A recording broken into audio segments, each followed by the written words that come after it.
Le ricerche proseguono a oltranza, nel pomeriggio arriveranno di nuovo anche i sommozzatori. Parliamo adesso della crisi economica che in Veneto continua a colpire, tanto che Federcontribuenti ha organizzato un tour e ha portato in giro i parlamentari veneti tra alcune aziende che rischiano il fallimento. Sono ancora decine i casi, eccone alcuni.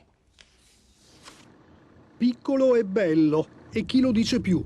Ogni giorno in Veneto chiudono i battenti decine di aziende. Se ne parla quando si tratta di fabbriche con centinaia di dipendenti che presidiano i cancelli, ma nessuno si occupa dei piccoli, dei padroncini. Come Roberto Meneghello, che da 20 anni porta avanti la sua azienda. Da ottobre ha finito i lavori di arginatura di un torrente in Val di Zoldo, 50.000 euro. Chi li ha visti? Ho dovuto lasciare a casa i miei dipendenti, i miei collaboratori che lavoravamo assieme, e ho dovuto svendere macchinari purtroppo per stare in piedi.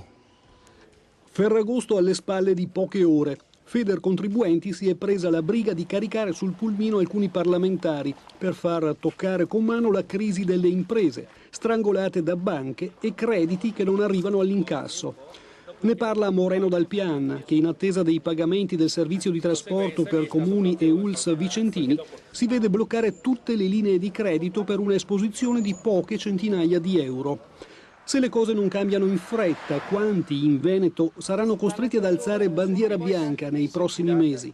Sono un 30% delle aziende venete che rischiano questo.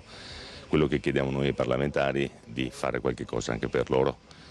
I problemi loro sono tre: lo Stato che non ha fatto nessuna deroga, nessuna norma comunque per riuscire ad aiutarli nelle proprie aziende, le banche che non erogano il credito e poi il fisco è andato giù molto pesante sul fatto che non ci sono state comunque sospensioni di pagamenti.